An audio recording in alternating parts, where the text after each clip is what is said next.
Hello, welcome to the Timeless Podcast, presented by Timeless Hearing, a network of audiology and hearing care professionals. We're on a mission to convince you that the best moments of your life lie ahead of you, not behind, that your spark, though wavering, can be reignited, your energy restored, and the fullness of both your love and life can be recaptured or possibly redefined. While our focus is on diagnosing and treating conditions of the ear, we believe in treating the patient beyond the audiogram in hopes of better understanding not just that patient's needs, but their motivation towards achieving a better quality of life, their support systems at home, and their belief around treatment and self-determination. Hearing care sits at the nexus of communication, healthcare, technology, and of course, healthy aging. Hearing healthcare is related to cognition, relational and emotional health, confident and effective gross motor movement, and of course, independence and quality of life. In fact, untreated hearing loss in midlife can lead to irreversible health declines later on. Our goal is to pre-educate patients prior to treatment, as well as drive more interest in treatment and referrals from physicians and healthcare providers throughout the region. Today, we'll be speaking with Dan Bennett, founder of Lakewater Advisory. Dan is a certified financial planner with a BS in finance who shares his extensive experience with clients across the country through a modern approach to financial planning. Dan's firm, Lakewater Advisory, began with a desire to give families, especially productive and high-earning families, personalized financial advice rooted in his core values of transparency, fiduciary duty, integrity, trust, and objectivity. Dan and his team specialize in investment planning, retirement strategies, business entity structuring, insurance, estate, and tax planning. Dan, thank you so much. Good morning, and thanks for being on the Timeless Podcast. Good to be here. Good to see you, Cliff. Thanks. And so where does the pod find you today? We're in just outside of Sarasota, a town called Lakewood Ranch, out of Florida.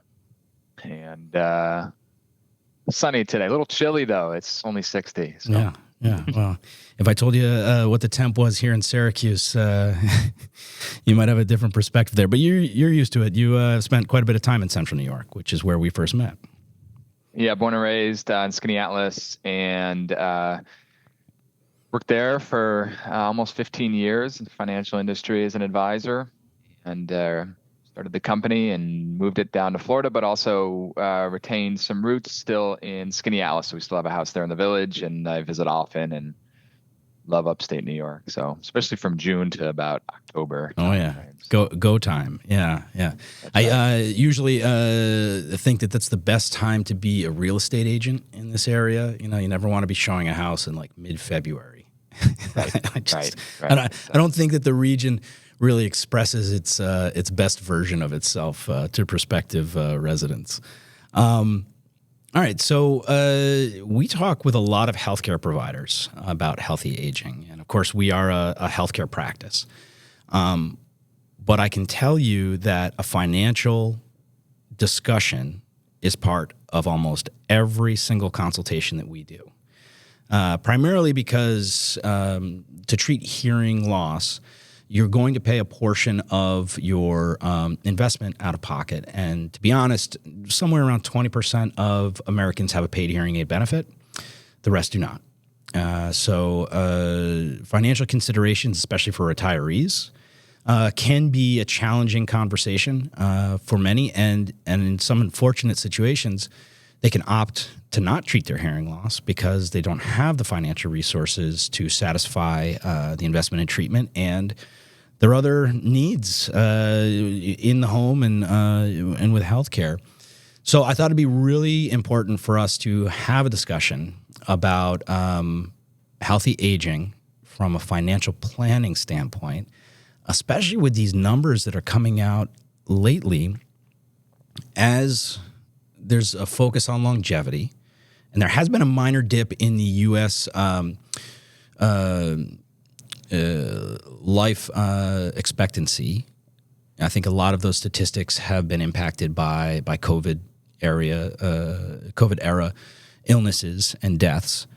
But most statisticians and most people who are looking at the American population believe that we're going to be living longer and longer. I think I saw something that the average 20-year-old has a significant chance, like an 80% chance of making it into their 90s or longer, which is fantastic. But if you're retiring even in your early 70s, that's still a 20-year gap that you've got to prepare for. So, and fill in some gaps for me too, because I don't know a lot about financial planning, except for being the recipient of some great consultation from some people that I respect. But I've never been on your side of it. What is the average age of your client? Are people coming to you trying to figure out how to get started, or are people looking to engage with your firm after they've been financially established and they just want to manage what they have better? I think it's a common misconception that some folks have, that they don't need to hire an advisor or a planner until they've become well established, or they've accumulated a certain amount of money, or they're getting ready to retire, within a month, and now they need to find a financial planner to help them navigate what to do with everything.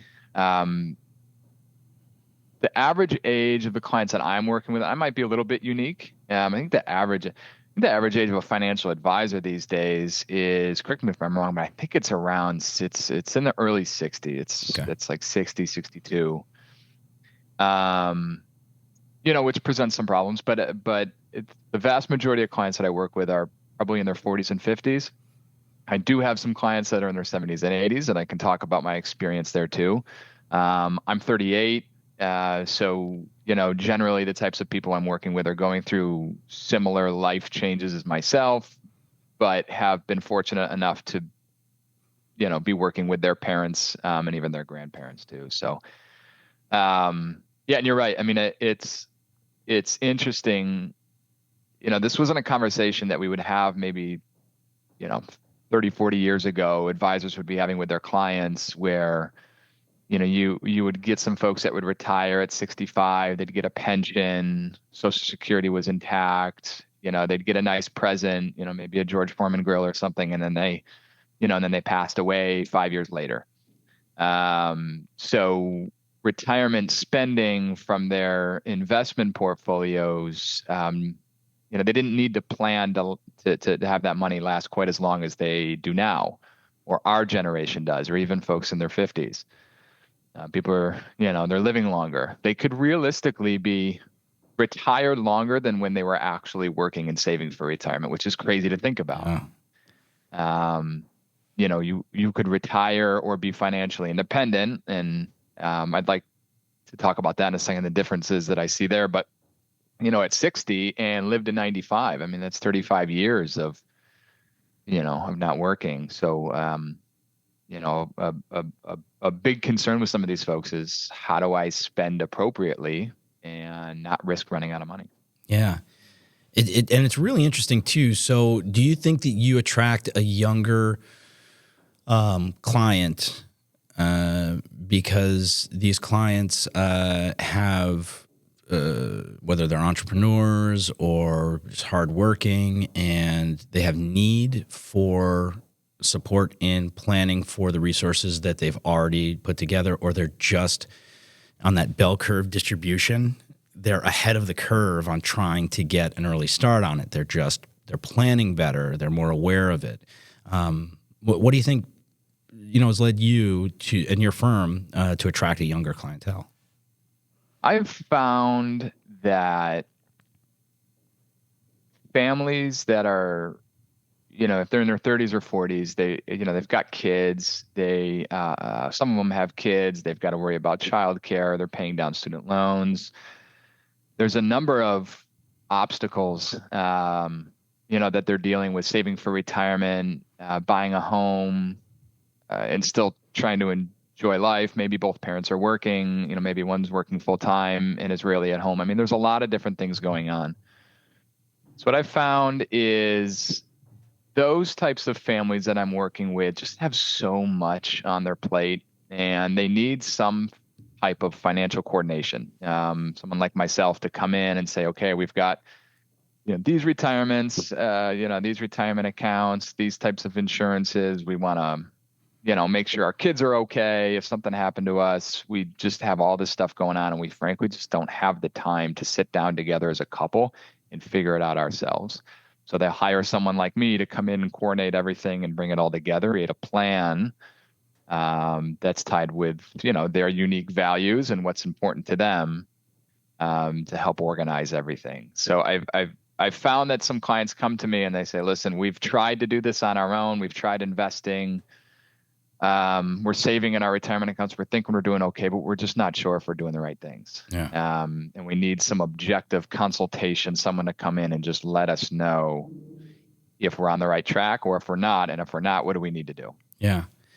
And this may not be a question you can answer, but I know that, your role is to get to know your clients really well, right? I mean, their risk tolerance, their goals, and maybe a bit of their family history, but certain things like nutritional literacy, healthcare literacy, those are determined by the social groups, the fabric of our families that we're born into, right? So if you're born into a family that is somewhat stable from a financial standpoint, maybe they're giving a little bit more financial literacy to their kids early in life.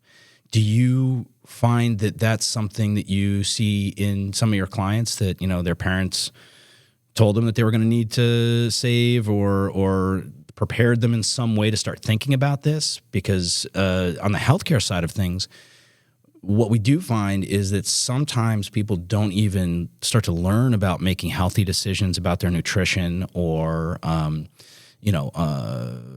screening, for healthcare, until they get sick, and I would assume that it happens a lot with people financially, is that they don't start thinking about managing their money well until they don't have the resources that they need for something, right? So do you think that it's something that's something that you do see that the parents have set them up for success? Sometimes, oftentimes, no. What I've found is childhood upbringing with a lot of these folks, maybe totally normal, but money, just kind of the top three, right? Money, sex, and religion are just never talked about. And I don't know if it was that type of generation, and I think that has a lot to do with it. I remember my upbringing, and we were fine. We were middle class, but we just, my parents never talked about money. We'd sit down and eat dinner together. It was just never a topic of conversation. When it got brought up, I personally remember, I'd come home from school, I'd do my homework, I'd eat dinner with my family, and then I would see like the bills kind of laid out on the dinner table, right. And my mom just like going bill to bill. She'd write a check, pay that off, write a check, lick the stamp, put it on the envelope. Obviously times are a little bit different now, but I've found that, some folks just, they're like, listen, we never talked about money. And I think that was to a detriment of my understanding of how money actually works now. Yeah. And, common feedback that I get is we wish two things. We wish that it was taught in school, that there was just a general personal finance class, even if it was just one semester my senior year of high school, so that I knew when I was going off to college, or if I was going off to community school, trade school, or if I was going into a job or military, I knew how a credit card worked. I knew how a mortgage works. I knew how important credit scores were, how taxes work, just basic understanding of financial literacy. And from what I've seen, it doesn't matter if you came from a very wealthy household or if you came from, a difficult upbringing. I think a lot of it's the same. Yeah. And it is interesting. I'm sure for some parents, they're just kind of getting by without much information themselves. And if the balance at the end of the day is something that, there's shame around, maybe it's not something you want to share with your kids. Maybe, they think it's too boring or too adult of a topic to talk with a kid. But yeah. I mean, I would agree. I didn't know anything about our household budget. I didn't know anything about where we were leveraged, mortgage-wise, credit cards, auto loans. I mean, none of that stuff was shared with me. I never asked about it. I definitely sensed some sensitivity around it for sure. I mean, my upbringing was, we were definitely blue collar, and at times things were really, really tight. And I knew that, but I had no idea what the specifics were. I had no idea what the mechanisms were, where we were being pinched. And I think income, so we've been talking about sort of the expense side of the budget, like the income side of the budget, is really important too. And I don't know how many parents are eager to share that with their children, which is an important part of it too, right? You have to have revenues as well as controlling your expenses. So, it's really interesting. And do you get the sense that it's much different now? I think there's a shift. I mean, there are meetings that I'll have with clients where they're like, listen, we've got to loop in my 13-year-old in this conversation just so they understand that, hey, here's why we're contributing to a certain account, 529 Roth, or whatever it is for you, so that they just have a general understanding of these things. Yeah. And it really, it's really interesting. So I ask clients, I ask them two really important questions. Number one, what their first experience with money is. And you get really interesting responses to that question. Yeah. And you get some that's gave you a similar story that I gave you, with mom and dad writing physical bills on the dinner table. You get some that say, listen, I set up, a lemonade stand and I got paid and, made an allowance and I learned how to save and, I had a piggy bank. But you get really interesting answers. You get some that say, listen, my first experience with money was when I was 7, first time I could think about, or my first experience with money was when I was 25. Yeah. Like very, very different answers, and, different childhoods, and, people are raised differently. So I would love for money to be more mainstream in the household, and for parents to be more open with what they, what they make and what they, what they save, or just have generic discussions rather than just keeping it a total secret. Yeah. I think that would be. Yeah, and I mean, finances. So, I usually ask my guests what type of challenges they're facing today can grow with intensity and complexity as they age.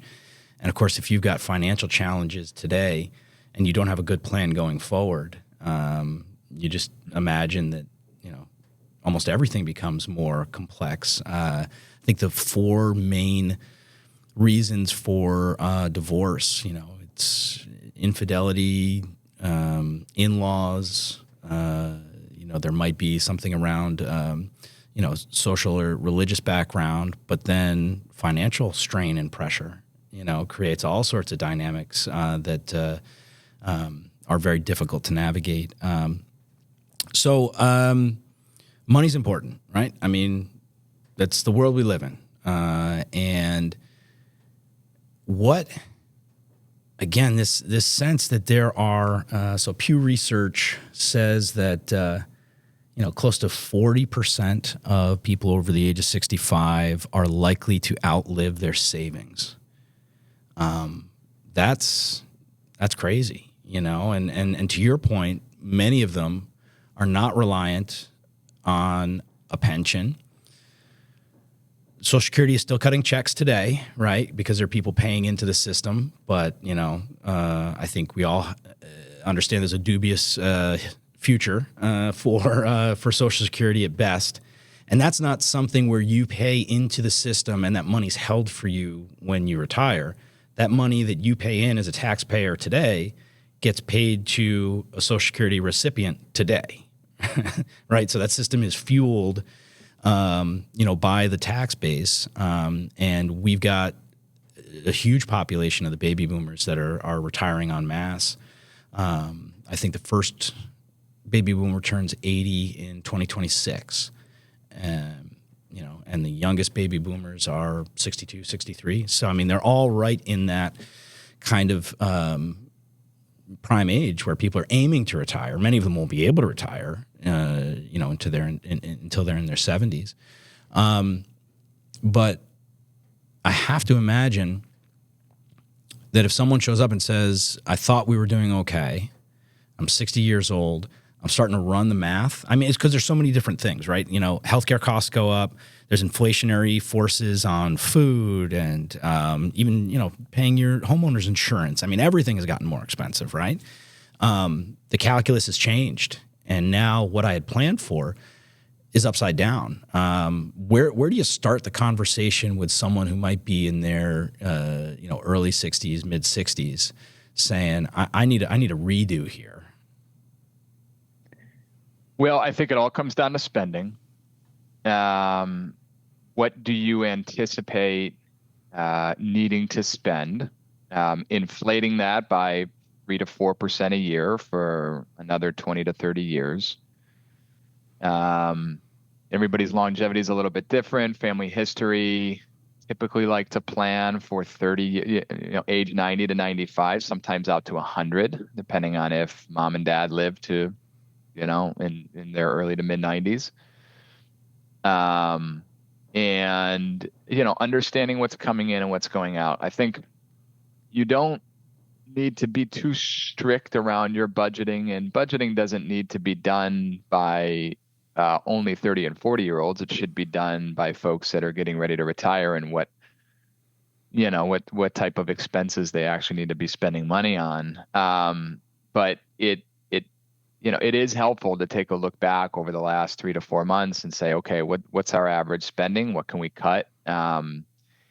But you also don't want to be running around the streets naked and just, having to go back to work and greet people at a store just to live. Right.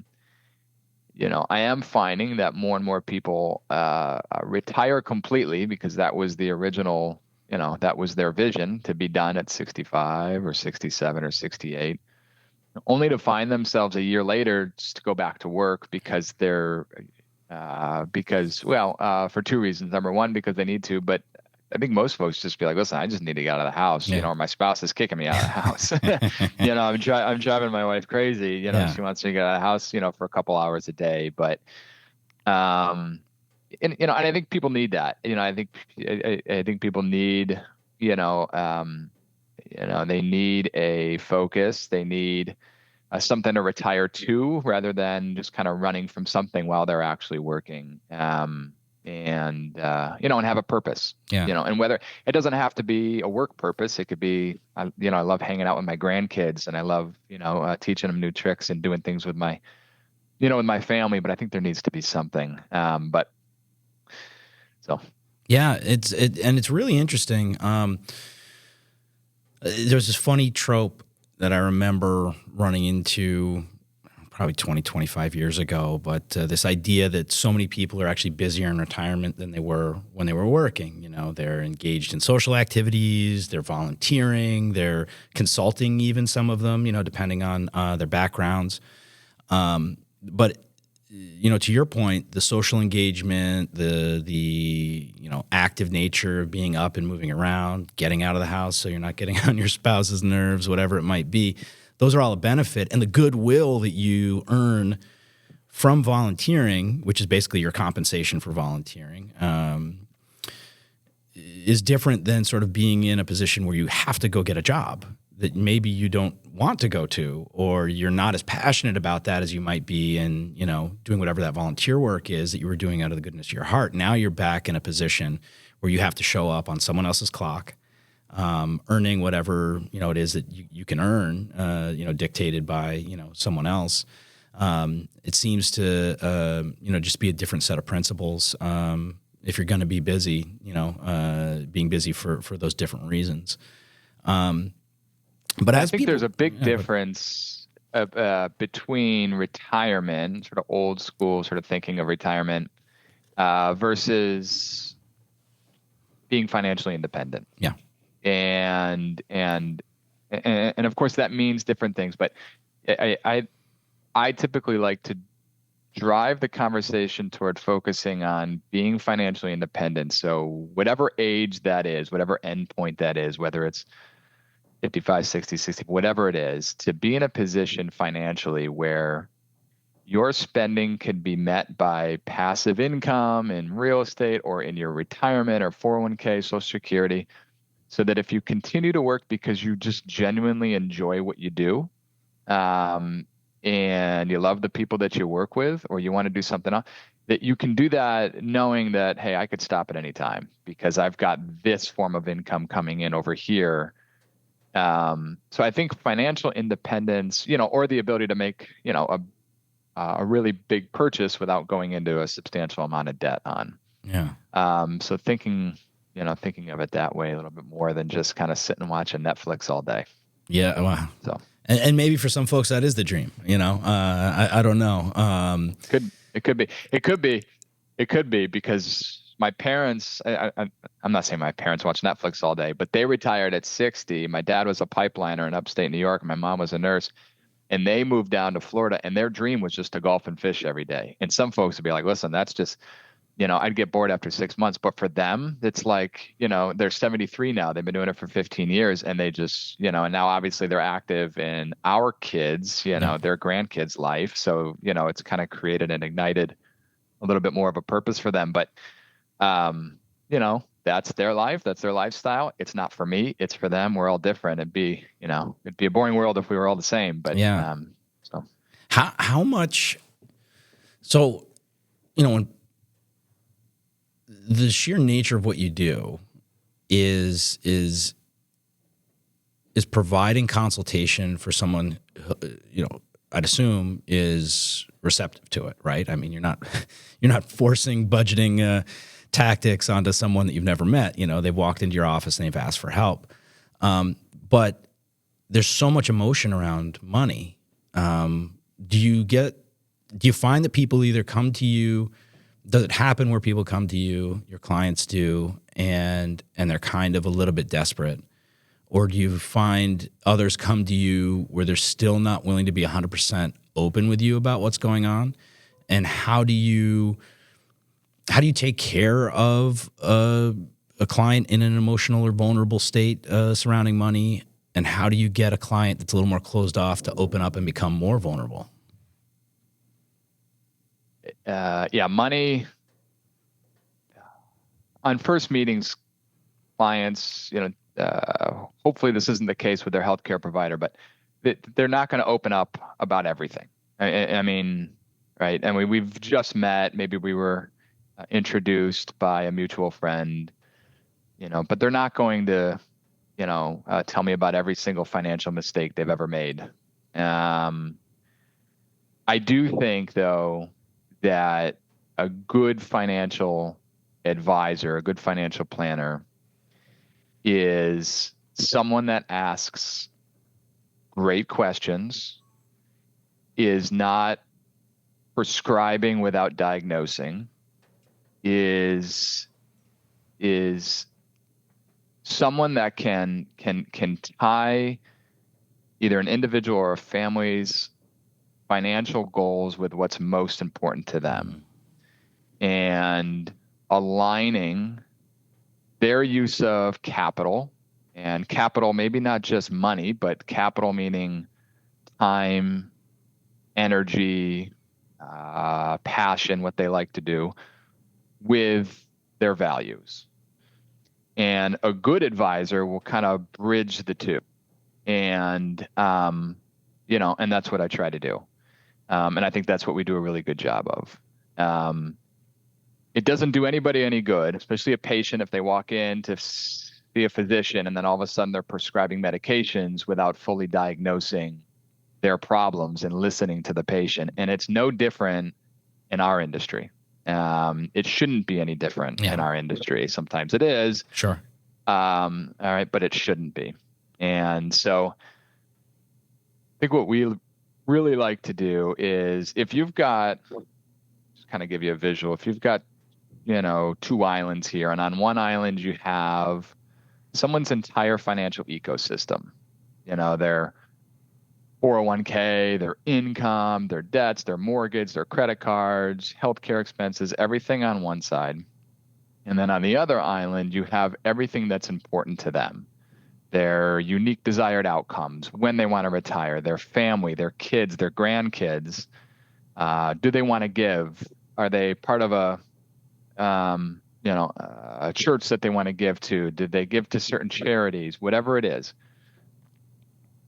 And where financial planning comes into play is that bridge between the two and being able to tie it together. And that's what a good financial planner does. Yeah. And it's difficult.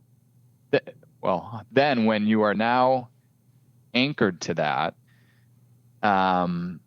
it makes it easier to talk about how to invest. It makes it easier about how much to save and what type of insurance you need. And once you understand why money is important to somebody, only then can you really start, real financial planning with them and their families. Yeah. So the same exact thing happens in our healthcare practice, right? First meeting is usually we usually don't get the full picture, unless, and some families do patients walk in where they're at a point of desperation and they just lay it all out on the table. And we do our best to help them. But a lot of times we're getting small parts of it. And the symptoms, the situations where they're really in need of our support, don't really come to the surface on day one, but they probably will throughout the first year of treatment, so we do a lot of titration of the treatment, a lot of adjustments of the treatment in that first year. And that's where the magic is really made, to tell you the truth. First consultation, presentation of treatment, acceptance of treatment, and then delivery of treatment can do a lot. But it's really this conversation that's ongoing. How does it sound? How are you doing? Are there areas where, and these are hearing aids, right? So are there dynamic listening environments where you're performing better than you think you would have? Are there areas where you're underperforming compared to your expectations? And what can I do to support that? So it is very much the same, and there's a lot of people who show up telling us what they think they need, right? And in many cases, they've done some legwork, some self-education, and they may be pretty close to what our presentation and suggestion for treatment might be, but in a lot of cases, they're pretty far off. So we have to do a lot of re-educating. And I would imagine there are people just show up and ask you to, day trade for them or something. And you have to be like, wait a second, go ahead and get on, E-Trade or something like that. If you just want to buy stocks, we're talking about, setting you up on a different paradigm than just buying, financial, tools like that. So I do see a lot of similarities there. And I will tell you that a big part of what we do has to do with behavior change. Becoming a hearing aid wearer is a lifestyle change that, for today, tomorrow, and every day for the rest of your life, you're going to do something completely different than what you did before you came in. And that can be tough for people. Change is very difficult, especially, more, long, tenured behaviors. And I think people have behaviors, emotions, patterns with money that I'm sure, you're coaching or counseling them to make significant changes about. And how does that conversation go? I'm sure you don't just come right out and say, you really suck with money, man. We need to change everything. You might be thinking that, but how do you go about having that conversation? I think it first starts with having deep empathy for people. It's really difficult.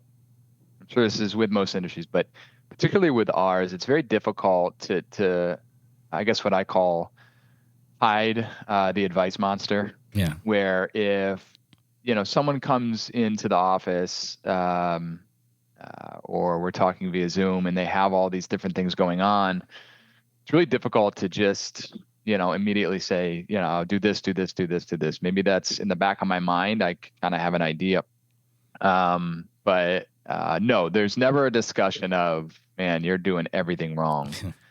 I think sometimes people need to hear that, but it just depends on the type of person. And again, having deep empathy and really listening to them, I think, is the first step there.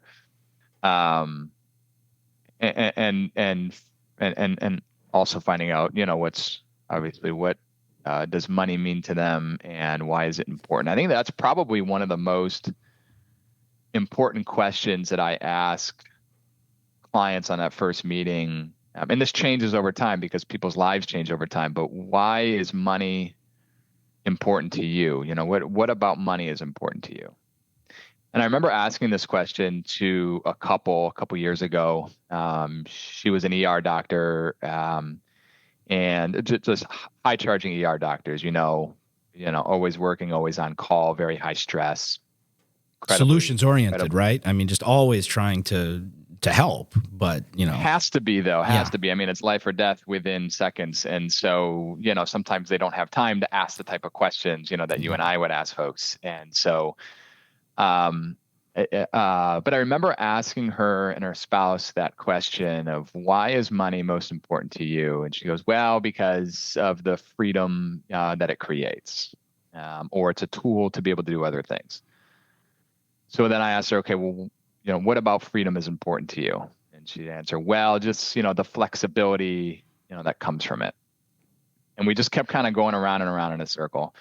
And her spouse was just sitting there and, he was listening. And I said, we finally got to time is the most important for her, something that she doesn't really get a heck of a lot of. Of course. And then finally she said, I just want to have a family. I just haven't had time to be able to think about it yet.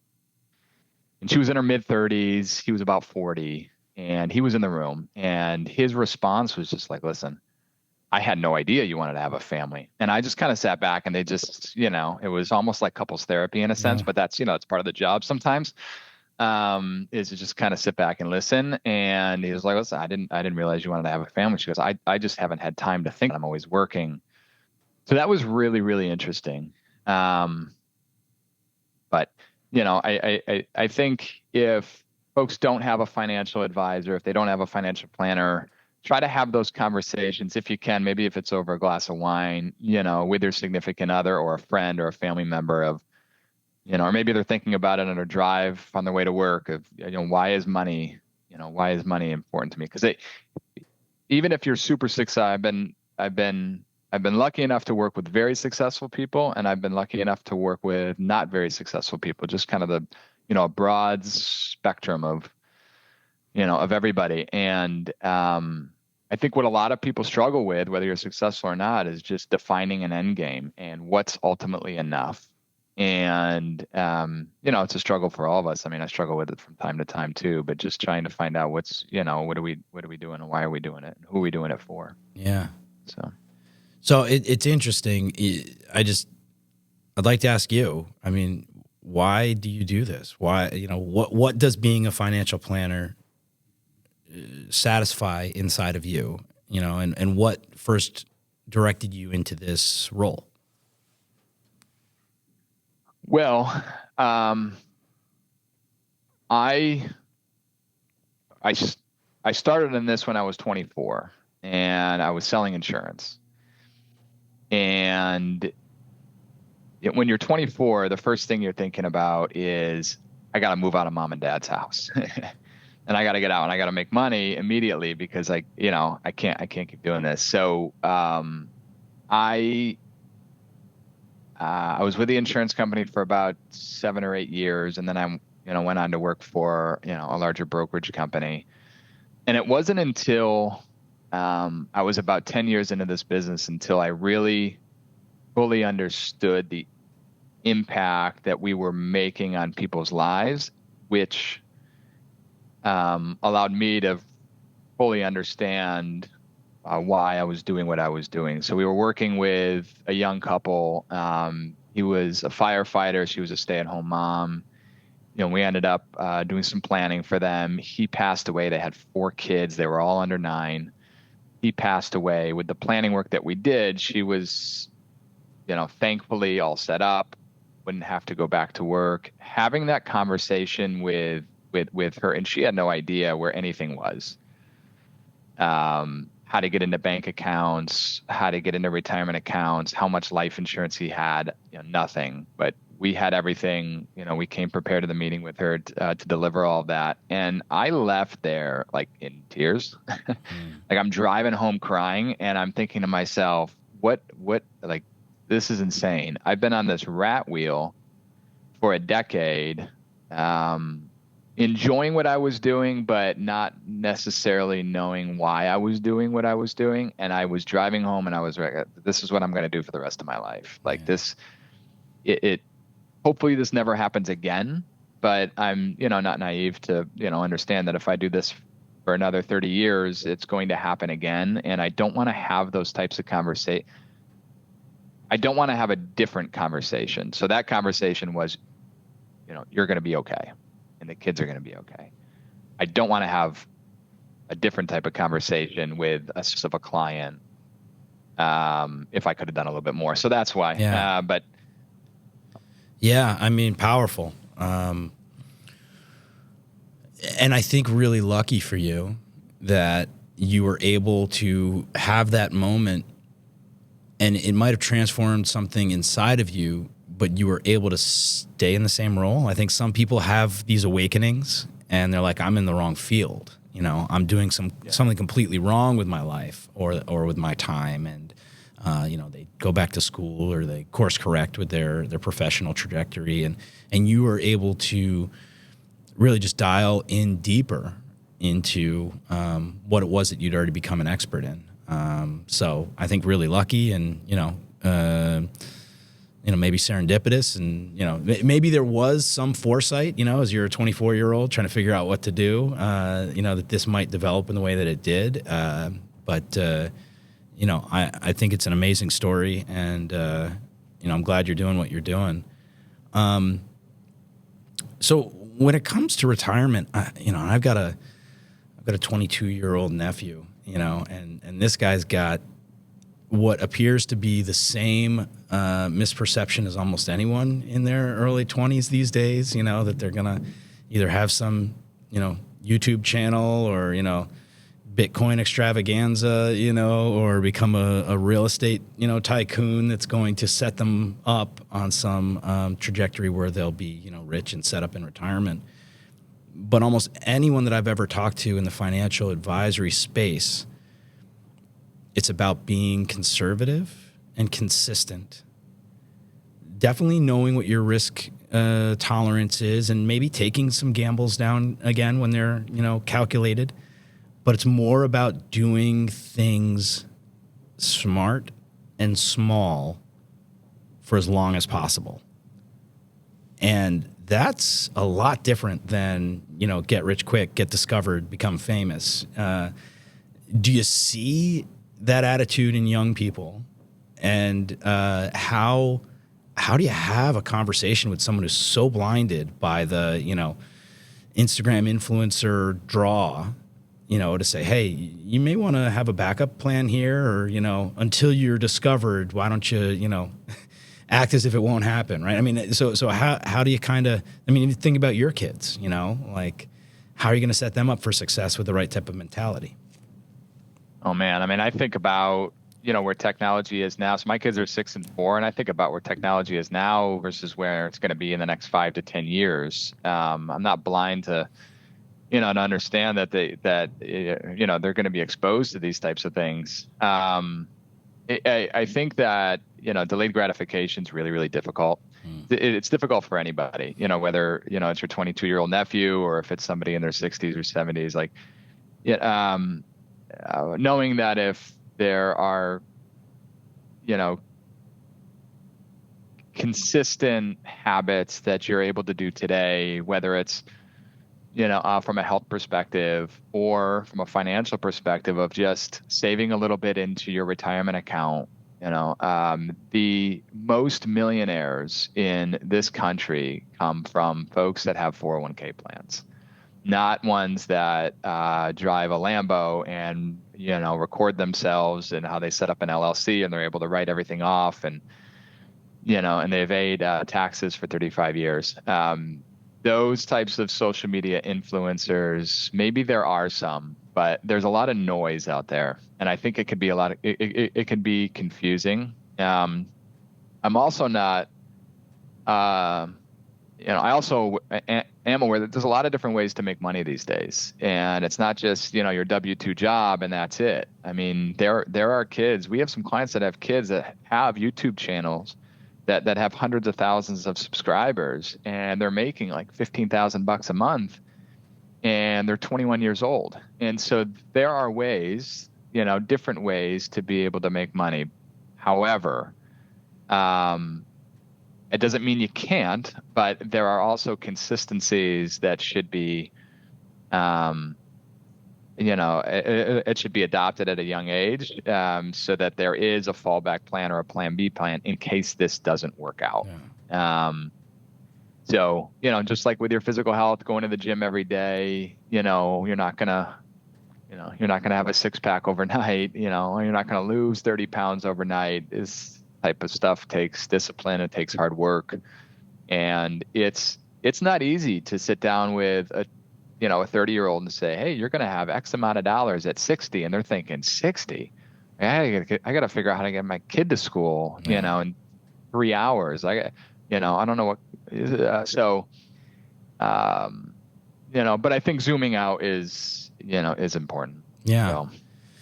And so there's, that behavior change or transition, maybe early in the process, starting to budget, starting to save, trying to understand, which type of insurance, plans, are the best for you. But there also seems to be another transition that people need to have. And this happened with a friend of mine recently. They retired and they sold their business. And they went from one lifestyle, being a business owner, where a lot of their expenses were, funneled through the business, constantly leasing, a new car every 3 years, and then they sell the business, they retire, and they either need to just stop going to Starbucks every morning, or start spending that, $6-7 every single morning. Their car payment is something they're now absorbing into their budget. So it does seem to be that there's a resetting of expectations as soon as you set off on retirement, so that you can pace accordingly. But I guess there is a sense that most people would say, when I retired, I don't necessarily want to think about things so much, or I don't want to be so consumed with the choices I'm making. I want a little bit of freedom, a little bit of more playful aspect, with money. But yeah, I mean, it seems to me that can be even more difficult to change behavior as a 65-year-old than it is as a 25-year-old, right?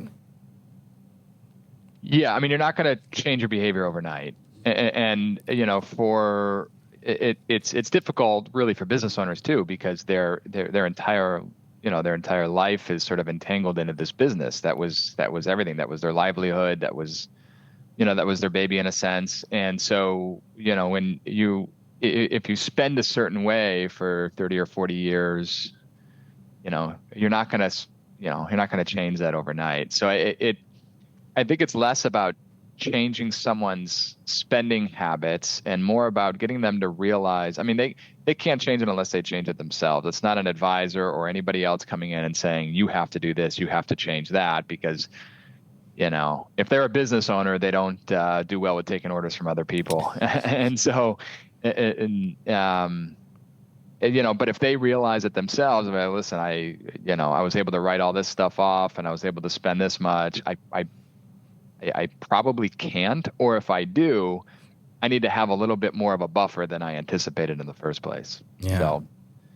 So let's talk a little bit more about Lakewater Advisory. So, when did you start the firm? Who was with you there in the beginning? What's your team look like now? You talked a lot about deep empathy. I think that's got to be somewhere built into the formula of your approach. But is there something, I don't want to say proprietary, but what is the formula that allows you to sort of step out in a really noisy space, which is financial planning, and attract and maintain your clientele? So first question, we started the business a little over a year ago. I've been in the business for almost 16 years. I should have opened the business about 5 years ago, but any business owner will tell you I should have done this a little bit sooner. But going off and taking risk with this type of stuff is never an easy decision. There's a lot of thought that goes into it. I don't have any kind of magic pill when I'm working with. I treat people like humans. That's it. We have conversations. I have rapid response time. I think in our industry, there's just a huge flaw of, number one, conflicts of interest that aren't disclosed. And I'll be clear, not all conflicts of interest are bad. They just need to be disclosed. Yep. And and as long as all parties are aware of it, I think it's totally, and they're okay with it, then fine. But so, just to put a finer point on that, so maybe a financial advisor works for an investment bank or brokerage firm that also earns fees off of the transactions that they're advising you about. So they just have to be very clear to say that these are investments we're going to make. These are my fees. This is how it all works, right? Something like that would be a healthy conflict of interest as long as it was something that it was disclosed. Exactly. So fees or kickbacks or subsidies that they get from their company. So if they work for a large company and they're recommending a certain product from that company and they're getting a subsidy for their pension or for their health insurance to recommend that over a different company's product that may be a little bit better. It's not a bad thing if it's disclosed, but it should be disclosed. Yes. And in our industry, there's a lot of noise. There's a lot of confusion. It can be very confusing for a lot of people to hire a financial planner or know the right one, to hire. I think the most important thing is, who do you connect with? It shouldn't be, he or she works for XYZ company, therefore I'm going to work with them because I recognize the name. It should be somebody that you really feel comfortable with, and you should interview 3 to 4. See how personalities are a little bit different, and see how their process is a little bit different. You may get some advisors that start showing charts in the first meeting, and you may get others that ask really good questions and get to know you as a person and get to know your family. So, you have to be comfortable with that person. So going back to your original question, the company was started a year ago. We have now 2 full-time people. Don't plan to grow much beyond that. We're not a company where we're going to work with thousands of different families. We have, I guess the analogy I like to use is, we have an airplane and we've got a certain number of seats, allocated. And once we fill those seats, we're going to stop taking on new passengers. Yeah. And we're almost there. And so it's I have found that when you are working with a certain number of families, it's really difficult to provide exceptional personal advice and service if you're working with hundreds and hundreds of people. You just can't do it. It's not possible. Either that, or you just have to hire advisors to be able to service them. Right. And clients have hired me. And so, we'll get to a point where we won't take on any new clients, and we're pretty close to that. But and just service those people really, really well. Yeah. Well, I think it's smart. I think the paradox of scaling is really difficult, because, let's say you do hire those financial advisors. How do you ensure that they're delivering the quality, the standard, the experience that you've sort of set as, your North Star as the founder of the company? And that can be really hard to do. It's tough. Yeah, it's tough. It's tough to clone you, but that's that's a decision that every business owner has to make too. We have to hire, but we have to hire the right people. Our business is a little bit unique where you can, you can hire other advisors to work with clients and to be able to, spread the message and the culture of the company, or you can decide not to. Yeah. And you can say, listen, these are the folks I really love working with. I'm very selective with the type of people I'm working with, no jerks allowed. And, and we're not going to grow to have, 100 employees. So it's just, there's a lot of different ways to do it. Yeah. So, thank you for that background. We were talking one a little thing bit. I will mention too. I'm sorry, Cliff. One thing I don't think I mentioned this too. So we're based, in the Sarasota area. We work with clients all over the country. Yeah. So obviously the base originally was in upstate New York. We had an office in Syracuse, but we have found, especially since 2020, a lot of folks are just moving all over the country. Oh, yeah. Whether it's Texas or Tennessee or California or, Indiana, North Carolina, South Carolina, Florida, Georgia, just kind of all over the place. Zoom platform we're on right now has sort of opened this up. And it used to be where, people would Google, if they're looking for a financial advisor, they're looking, Google, financial advisor near me. And then, a handful obviously would pop up, SEO.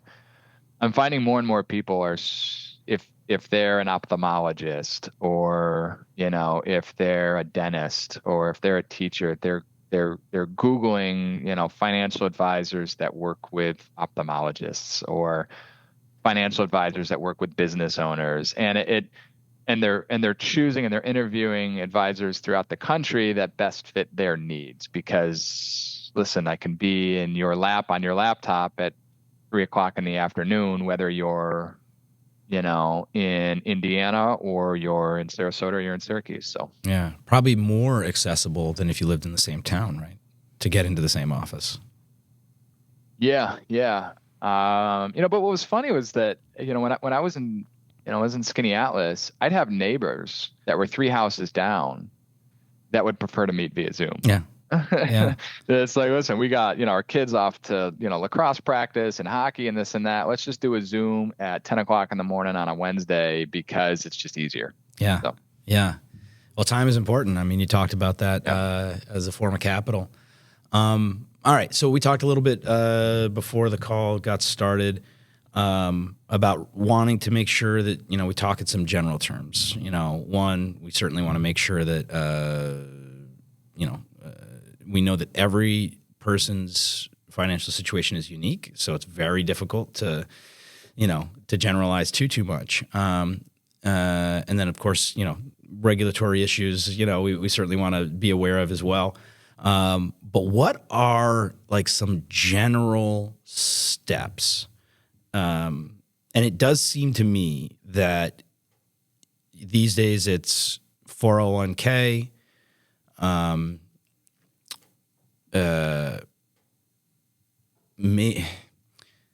Is it really important to choose the right employer when it comes to thinking about retirement? Because they're going to be, if not purely facilitating your retirement, they're going to be influencing it if they've got a match, if, your health insurance plan is HSA compatible. Does that become a really important consideration for someone to make, choosing the right employer? And then outside of that, just some general things that people should be thinking about in setting themselves up for long-term success. Well, I definitely don't think people should choose a career or an employer because and only because their 401k is exceptional. Okay. Right. There's obviously other factors that come into play there. That's a benefit, and that's why it's called a benefit. It's a fringe benefit. Is because it's not mandatory, but it's definitely an important piece of that too, especially if they offer a match. Yeah. And I think most people think, oh, I have a 401k, therefore my employer matches. There's maybe only, I think 30% of 401ks actually match. which is too bad because it sort of defeats the purpose of having a retirement plan for Yeah. their employees. Because at the end of the day, it's a retirement plan, and we don't want our employees to work forever.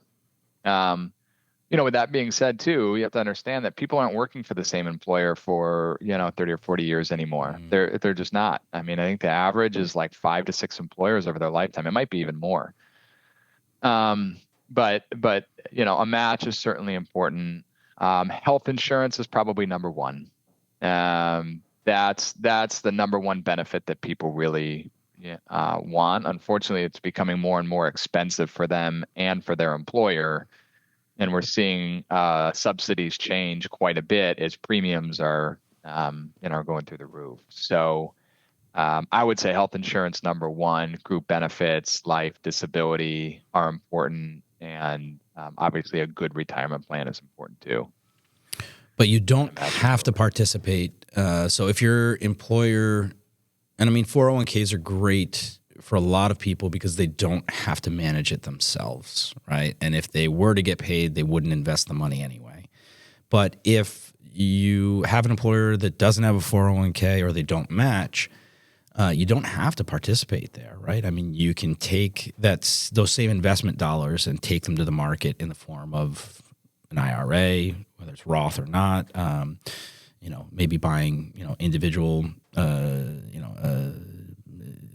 index funds or something like that.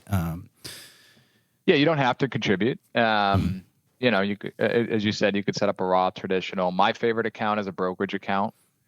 Whether or not you're making $500,000 a year or $30,000 a year, I think a brokerage account is a great investment account as an alternative to a 401k without a match, because it's kind of like a Swiss Army knife where it's, money goes in from your checking account. You've presumably already paid taxes on it. You can invest it how you'd like, and it's fully liquid. We treat brokerage accounts for clients as retirement supplement accounts. So, this is geared and earmarked for retirement, but they could use it for kids' weddings in the future. They could tap into it. There's no penalty to do so. They're tax favorable. And so that's one of my favorite accounts, probably one of the most underutilized accounts besides the HSA. And I'm happy to chat with you there. But I would say brokerage accounts, HSA accounts, two of my favorite accounts that are most underutilized by folks. And I don't think it's because they just don't want to do it. I think it's because they just don't fully understand how they work. There's a lot of confusion with HSAs. Like, what's the difference between an HSA and an FSA? I got to use all the money up before the end of the year. In an FSA, not the case with an HSA. Right. You can invest it. You can pay for medical expenses out of pocket. You can use this money if you keep your receipts in the future. You can, tap into it. It kind of turns into an IRA at 65 where you don't have to use it for qualified medical expenses, but you got tax deductions on all the contributions that went into them. So, and if I'm not mistaken, if you invest your HSA dollars, are you free from paying capital gains on anything that you earn? So there's no capital gains tax ever on HSAs. There's either tax-free withdrawals or taxable withdrawals at your federal rates or state rates in the future. Okay. In an HSA, you can only qualify to contribute to an HSA if you have a high deductible health insurance plan. If you have a high deductible health insurance plan through your employer, you can contribute to an HSA. You can invest that money. The total contributions, I'd have to look it up here, for 2025 for a family changed. I think it's around $8,300. Maybe that was last year, but if you're married, filed jointly, if you have a family plan, if you have an individual plan, it's around $3,700 or so. But money can go in, tax deductible, right? So it lowers your taxable income. The money grows tax-free. You can invest that money. It doesn't have to just sit in cash. You can invest it in mutual funds. You can invest it in high-yielding accounts. And then money comes out. Some folks use it to pay for qualified medical expenses, and you could do that completely tax-free without any taxes, without any penalties. But a lot of the conversations we have with folks is, well, let's take this a step further and contribute to it, invest the money. If you have assets, outside emergency fund, and your expenses medically are low on average, pay for those out of pocket, let that account continue to grow and earmark that in the future for either future medical expenses, which could be higher when you're in your 60s or 70s, or you can use it for whatever the heck you want after the age of 65. You just have to pay federal income tax on it. It's treated like a traditional IRA at the age of 65. But I think it's a wonderful account. Yeah. I think the common misconception with a lot of people is I've got to use it by the end of the year, or I can't invest it. So why would I just have it sit in cash? Well, right. Because the savings account itself is not interest bearing, right? Yeah, it's interest bearing, but it's very, very. I mean, nominal. What do you get? Yeah. Less than 1%. So yeah. So you started out in insurances. What for the average person should they be considering when thinking about insurance instruments? Well, number one, you don't want to be insurance poor. So insurance is important. Insurance is just a transfer of risk. It's not something to enrich yourself off of if you were to ever get sick or injured, or if you were to pass away prematurely. So it's just a transfer of risk. So you first have to evaluate, will my family be impacted if I became sick or injured, not able to work, or if I pass away prematurely? So if we're talking that insurance instead of health insurance, which I'm assuming is what your question is. Yeah. So if you're young and healthy, first you should get health insurance. Don't roll the dice. You never know what could happen. The second most important is disability insurance. You are the human ATM machine. Best analogy I can use it. If you had an ATM machine in your basement and you didn't work, and your ATM machine was just, printing $5,000 a month or $7,000, whatever your salary it is, would you insure it? The answer is probably yes. You would insure it. And so the same thing, the premiums can be expensive. It just depends on your occupation. It depends on your current health status, depends on your income. There's a lot of different factors to it. But usually it's maybe 1 or 2% of your total gross earnings. So the way I look at it is, hey, if you're giving up 1% to protect 97% of your income, in my opinion, I think that's a pretty good trade-off. So that's really important. And that's income replacement in case of illness or injury is really what you're looking for there. Illness or injury can't be self-inflicted. So, but yeah, if you're out of work for a period of time, the first question you should ask yourself is, where's the money going to come from? And if you say 401k or my savings, I'm here to tell you that's not going to last very long. Yeah. And that's the last thing you want to use to be able to fund your lifestyle now, especially if you're under the age of 60. And so if you've got enough saved up in a savings account or a retirement account to last you for 6 months, great. But what happens if you're out longer than that and your family is relying on your income for their standard of living? And so sometimes that's offered through your employer. And if it's offered through your employer, it's a great benefit. Usually it's extremely cheap because it's economies of scale, especially if there are a large number of employees. Absolutely do it. It's not a waste of money. And that could typically cover you up to 60 to 70% of your income. And that's a great place to start. And it might cost you a few bucks a month, and that's it. And so, either through open enrollment, or if you could do it throughout the year, absolutely check on that. And then the third is life insurance. Yeah. If you've got a family, if you got kids, if you got people that are relying on your income, another income replacement insurance if you pass away too early, to make sure that again, it's not to enrich anybody else, but it's to make sure that the kids can stay in the same school, they can stay in the same house, they're not, financially destitute, or you're looking for other options. I mean, that's the last thing I've had to deal with it with clients. I've had to deal with it personally.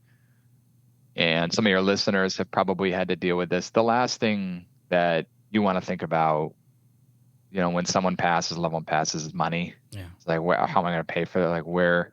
I mean, it's the last thing you want to think about. And so to have somebody that at least, whether you do it yourself, great, or have somebody that knows, hey, here's where everything is, here's how to get in, and here's how much you have, you're good, I think it's really, really important. So all of these things, if someone is not participating in them now and they say, I just don't have any additional income to spend on these,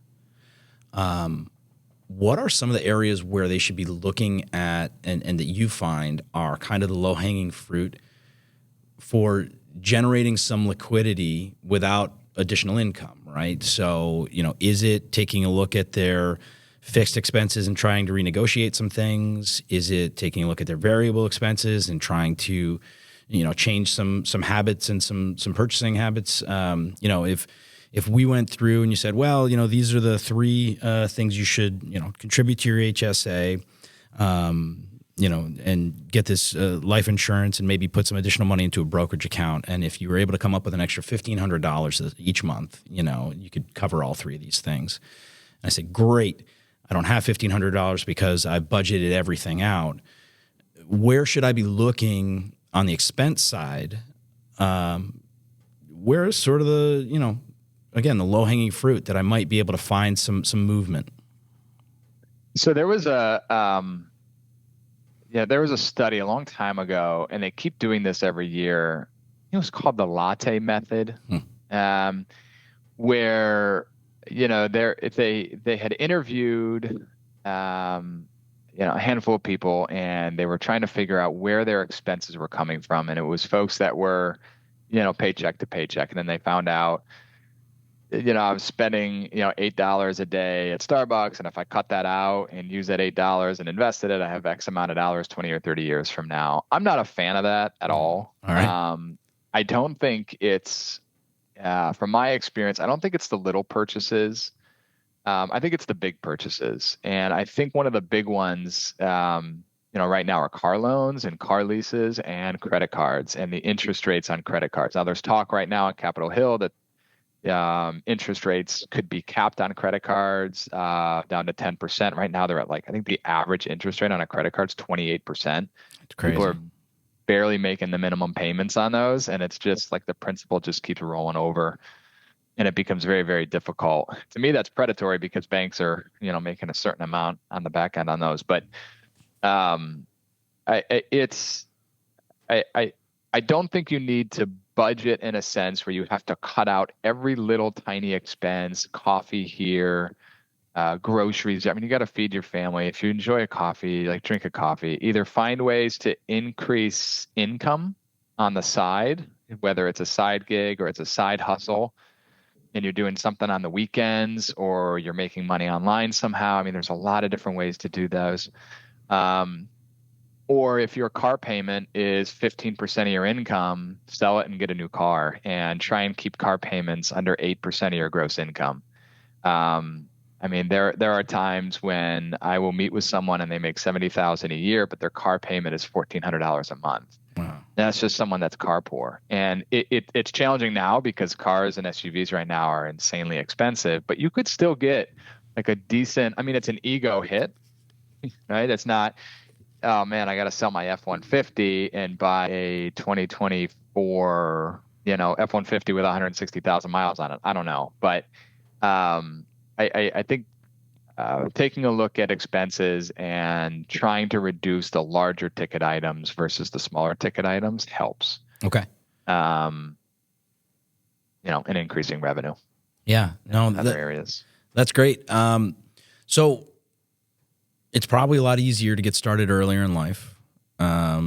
Should people give up or feel defeated if, they're 55, they're looking 10 years down the barrel and they just don't have anything in savings? They've been paycheck to paycheck. I don't think they should feel defeated. I think they should get going. Yeah.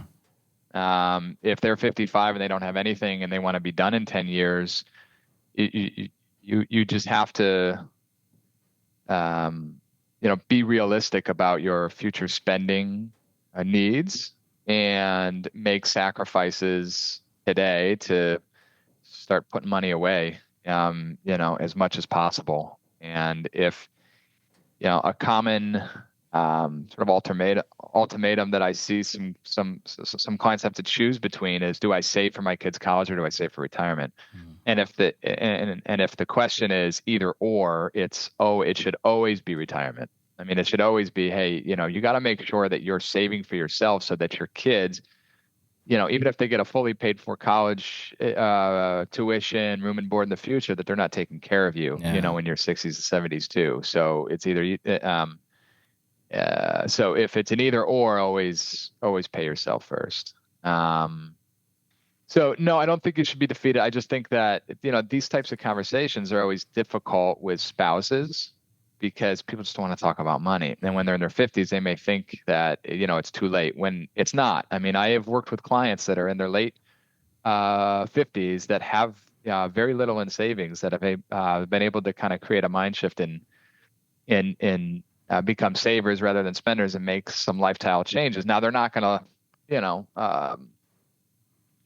retire at 60 and be incredibly comfortable and spend, $10,000 a month, but it's just managing expectations, and it can be done as long as those expectations are met and as long as they're realistic. Yeah. Yeah. Well, that's good news. I'm sure for a lot of people. And if those conversations are really, really difficult to begin, where would someone start? Like, what might be the first thing to talk about with a spouse? You haven't talked about money in several years. They assume that things are okay. Things aren't okay. What's the way? I mean, do you just step into it and throw it all on the table, or is there, is it grabbing that glass of wine that you talked about earlier and just trying to ease into it? Where do you start? Well, I'm biased and say I think you should probably meet with an advisor. Yeah.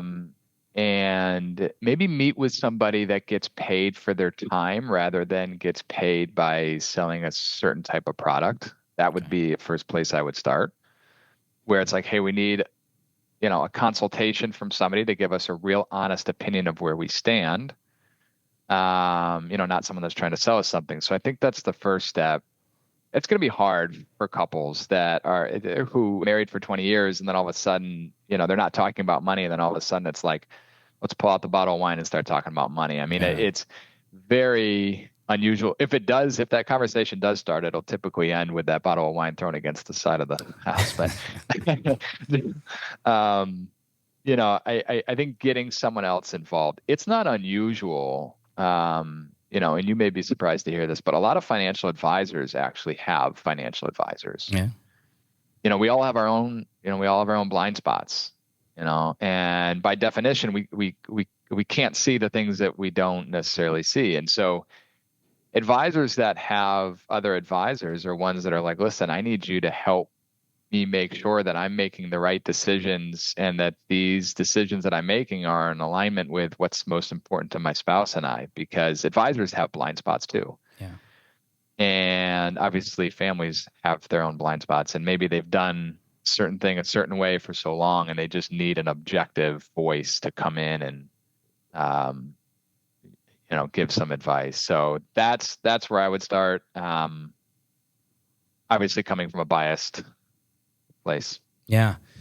So I do remember there being a shift where suddenly there was this idea of sort of like end of life planning, having sort of a game plan for yourself that you can share with someone else. And you talked about it a bit, how to get into the bank accounts, maybe the advisor is, very helpful there in communicating things to the family.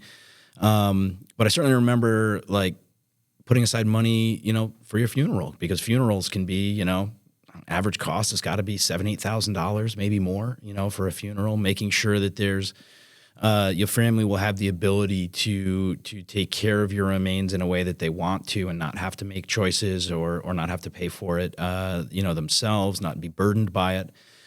Are there other late life talk tracks that have started to develop recently? And the reason I think about it is we service a mostly adult population. We certainly service pediatric patients. But of that adult population, it mostly skews to retirement age and elderly individuals. And and it appears to me, again, 80% of American population doesn't have a paid hearing aid benefit, that many potential clients that we see have gotten to a point where they need to pay for this stuff out of pocket, but their fixed income based on their retirement did not include a $5,000 to $8,000 investment in hearing care, and that's going to really upset what their plan was. So are there things that you're now advising people to think about? Maybe it's, through the HSA or some other mechanism to say these are going to be expenses that you're likely to face that won't be covered by your retirement health insurance. So is it getting supplemental health insurance? Is it, what are some of the things that you're talking with clients about to consider, not just in the first 10 years of their retirement, but if you're making a 30-year plan, what do the last 15 to 20 years look like, and how will your expenses change? Well, I think number one, if we're talking to folks that are a little bit younger in their 40s and 50s, HSA becomes a wonderful tool for those. Yeah.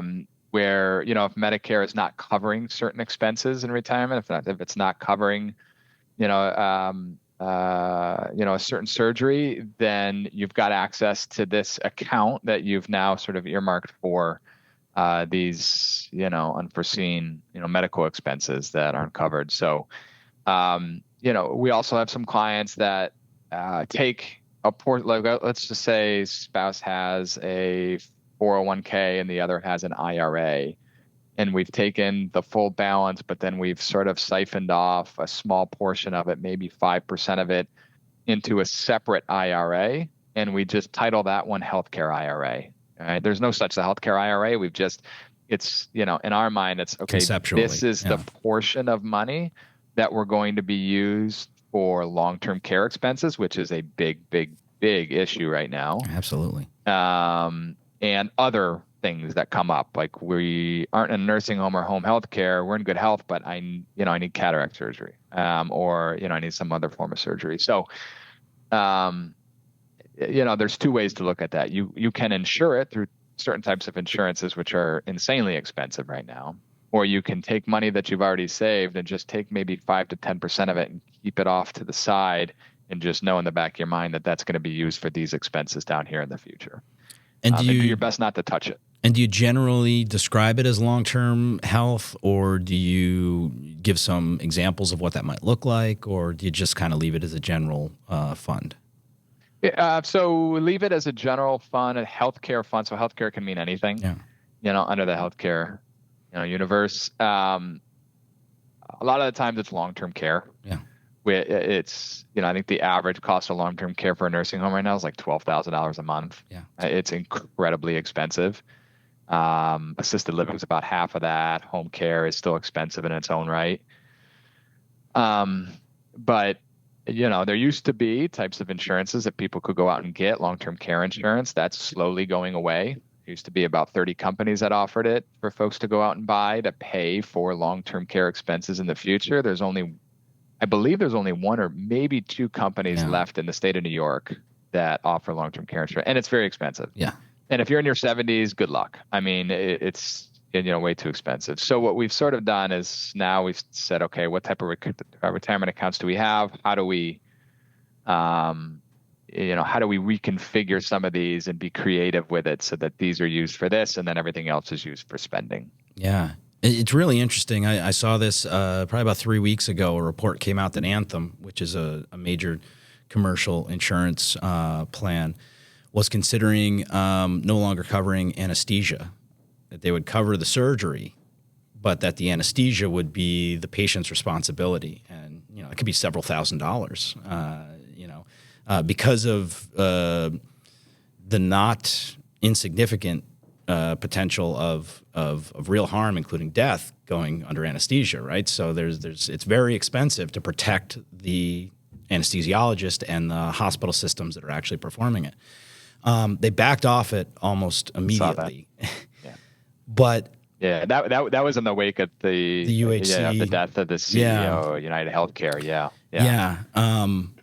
So you can get the sense that they're thinking about things like that, and maybe it's something where they let things cool off and then they just reintroduce this in the policy year for next year. I don't know, but that tells me that for anyone, regardless of what their health expenses are today, the paradigm is going to continue to shift about what's covered by your health plan, and what you're going to need to be prepared to pay for out of pocket. And the way these systems work is, the healthy people pay into it to take care of the folks who are the riskier policyholders, which are the sick and elderly. And a huge cohort of the American population is aging into that sick and elderly range and age range. So I think more than ever, and we see it a lot, I've described it a little bit here on the call, we see people making really tough choices about how they're going to spend the dollars that they have available to them and that they've put aside. And it can be heartbreaking. And one of the things that I am constantly telling our team when they say, how can we do more to help these patients that can't afford to make the investment in their own hearing care? And, we do a lot of pro bono work each year. We can't give everything away or else we'll go out of business. So we have to have some limits there. I said, but the best thing I can tell you to do is just to prepare yourself to be able to make these types of investments when you age into this time of your life. And it's a very, very, it's a very difficult conversation to have, not just with our staff, but also with our patients sometimes. And there aren't a lot of audiology practices that participate in Medicaid. So we'll see a lot of patients that qualify for Medicaid, and Medicaid will cover really low-end instrumentation, really low-end treatments for hearing care. But many people in this region in Central New York have to travel upwards of 2 hours to get to a practice that will accept that. And then they're very limited in the type of care that they can get. Not that Medicaid providers aren't trying to deliver exceptional care, but they just have to be really limited in the time and again by the instrumentation that they can bring into those treatments. So I think the general message that I try to deliver and again I hear it from you is make some changes today. Make sure try to understand what to expect. No one can tell the future, but we can plan for a couple different outcomes to the best of our abilities, and that's I think where an advisor would probably be really helpful, right? Yeah, a good advisor would. Yeah, absolutely. So and taking, an entire holistic look of everything, so not just retirement assets, investments, but health insurance, which plan are you in? Liability insurance, umbrella insurance, property casualty, like everything. And helping you see through some of these blind spots that you might have. Yeah. There was a good book actually that came out. This sort of goes along the lines of what we were talking about, but and I've actually handed it out to some clients. I gave it to my parents too. And the name of the book is "I'm Dead, Now What?" And inside the book, it's accounts and usernames and passwords to everything. Safe password, how much is in the safe, bank accounts, retirement accounts, life insurance, mortgage, everything, their entire financial ecosystem.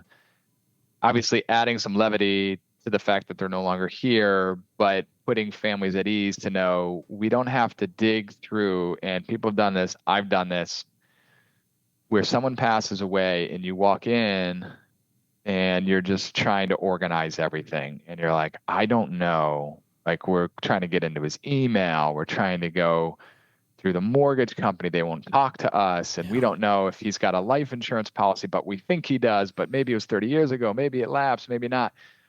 That happens so often. And I think what people can do now is just take inventory of everything you have. It doesn't have to be this book, but I think it's a really good one. Yeah.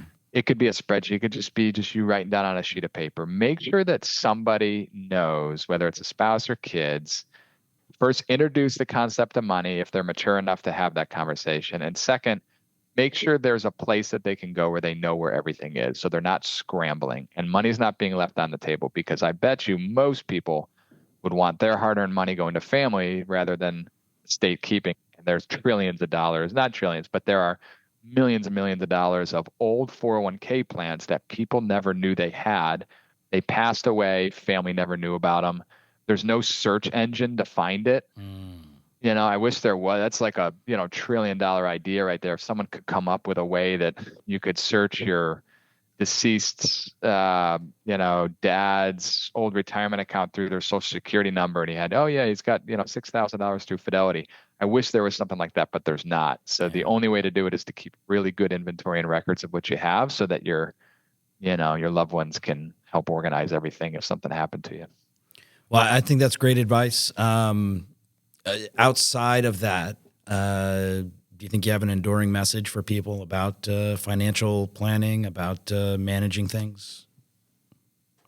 Well, it's not right for everybody. Not everybody needs a financial advisor. There's some folks that like to do this stuff on their own, and they're well equipped to do it. If you feel that you need to get an additional voice in to have these conversations, to get a good grasp of coordinating everything that you have, and to create a roadmap with minor course corrections along the way, and create somewhat of an endpoint for yourself, and know that this stuff changes. There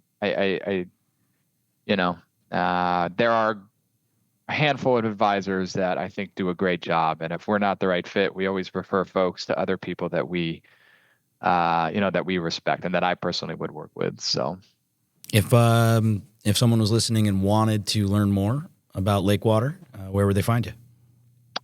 We have a website, and but more importantly, we have a newsletter too. And I don't know if we could put that in a show notes or not. Absolutely. But, we do have a newsletter. Every 2 weeks, I send out just kind of my opinion on how things are going. And it's not your traditional, here are the markets, here's how the markets are doing. It's, general finance, but also life and